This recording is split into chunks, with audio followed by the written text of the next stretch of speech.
অনেক বাড়িতেই দেখেছি সকালে কি খাবো, দুপুরে কি খাবো, বিকেলে কি খাবো, রাতে কি খাবো, এই কি খাবো নিয়ে ভীষণই চিন্তা। আমার বাড়িতে অবশ্য সেটা নেই, তবে খাবার দাবার একটু পছন্দ না হলে একটু মনটা ভার হয়, খারাপ হয়।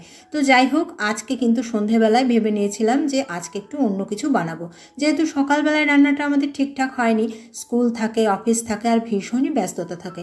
সেই কারণে কিন্তু রান্না বান্না সবসময়ই আমাদের ঠিকঠাক করে করা হয় না। কোনো রকম খেয়ে দিয়ে যাতে বেরিয়ে পড়তে পারি তেমন কিছু বানিয়ে নিই। তো আজকে সন্ধ্যায় ভাবলাম আজকে একটু চিকেন পোলাও বানাবো। তো চিকেন পোলাও বানানোর জন্য দেখো, গোবিন্দভোগ চালটাকে আমি ধুয়ে এই যে চালনিতে করে জলটা ঝরতে দিয়েছি, আর নিয়ে নিয়েছি তেজপাতা, গরম মশলা, আর এইদিকে মাংসটাকে ম্যারিনেট করে রেখে দিয়েছি।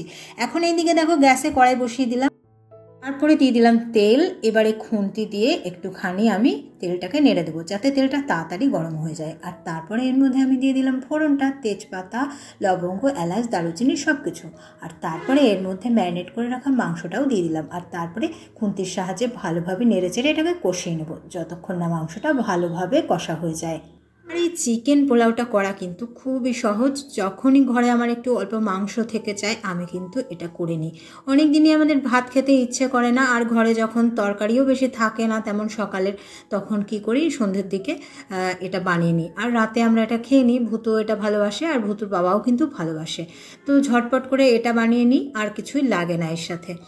তো এবারে দিয়ে দিলাম জল, আর জলটা দিয়ে ভালোভাবে কিন্তু একটু নাড়াচাড়া করে মিশিয়ে নেব, নুনটাকে একটু টেস্ট করে নেব ঠিক আছে কিনা। আর তারপরে কিন্তু এর মধ্যে আমি দিয়ে দেবো একটু চিনিটা দিয়েও ভালোভাবে একটুখানি নেড়েচেড়ে মিশিয়ে দেবো, কারণ একটু মিষ্টি মিষ্টি ভাব থাকলে ভালো লাগে, যেহেতু এটা গোবিন্দভোগ চালের হচ্ছে সেই কারণে। তো এবারে এইটাকে কিন্তু একটু ঢাকা চাপা দিয়ে 5 মিনিটের জন্য সেদ্ধ হতে দেবো। 5 মিনিট পরে আবারও ঢাকাটা খুলে আমি আরেকবার নেড়েচেড়ে দেখবো। তারপরে যদি দেখি আরও একটু সেদ্ধ হতে হবে, তখন আরও 5 মিনিটের জন্য কিন্তু এটাকে ঢাকা চাপা দিয়ে দেবো। তারপরে এটাকে আমি গ্যাস বন্ধ করে রেখে দেবো কিছুক্ষণ, আর যখন খাবো তখন কিন্তু খুলবো। তো চলো, এই যে 5 মিনিট পরে ফিরে এলাম, আর একটু নেড়েচেড়ে দিলাম। হ্যাঁ, জলটা এখনও ভালোভাবে শোকায়নি, তো আবারও আমি এটাকে কিন্তু 5 মিনিটের জন্য ঢাকা চাপা দিয়ে দেবো। তো চলো, আবারও কিন্তু আমি এই যে ফিরে এলাম আরও 5 মিনিট পর। হ্যাঁ, এবারে কিন্তু আমি একটু নেড়ে দেখবো ঠিক আছে কিনা। হ্যাঁ, একদমই ঠিকঠাক হয়ে গেছে। তো চলো, আর কিছু না, এবারে একটু খেয়ে নিলেই হবে। আর রাতও অনেক হয়ে গেছে, খিদেও অনেক পেয়ে গেছে। আসলে আমাদের সারাদিন অনেক দৌড়ঝাঁপ থাকে, অনেক কাজ থাকে, তো সেই কারণে কিন্তু সারাদিন দৌড়াদৌড়িতে শরীরটা ভীষণই ক্লান্ত হয়ে যায়।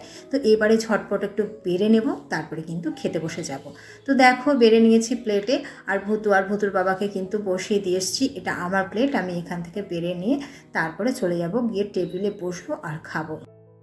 তো চলো, তোমরাও আমার সঙ্গে একটু খেয়ে নেবে, আর আমি তো খাবোই, প্রচুর খিদে পেয়েছে। ভিডিওটা কেমন লাগলো কমেন্ট করে জানিও।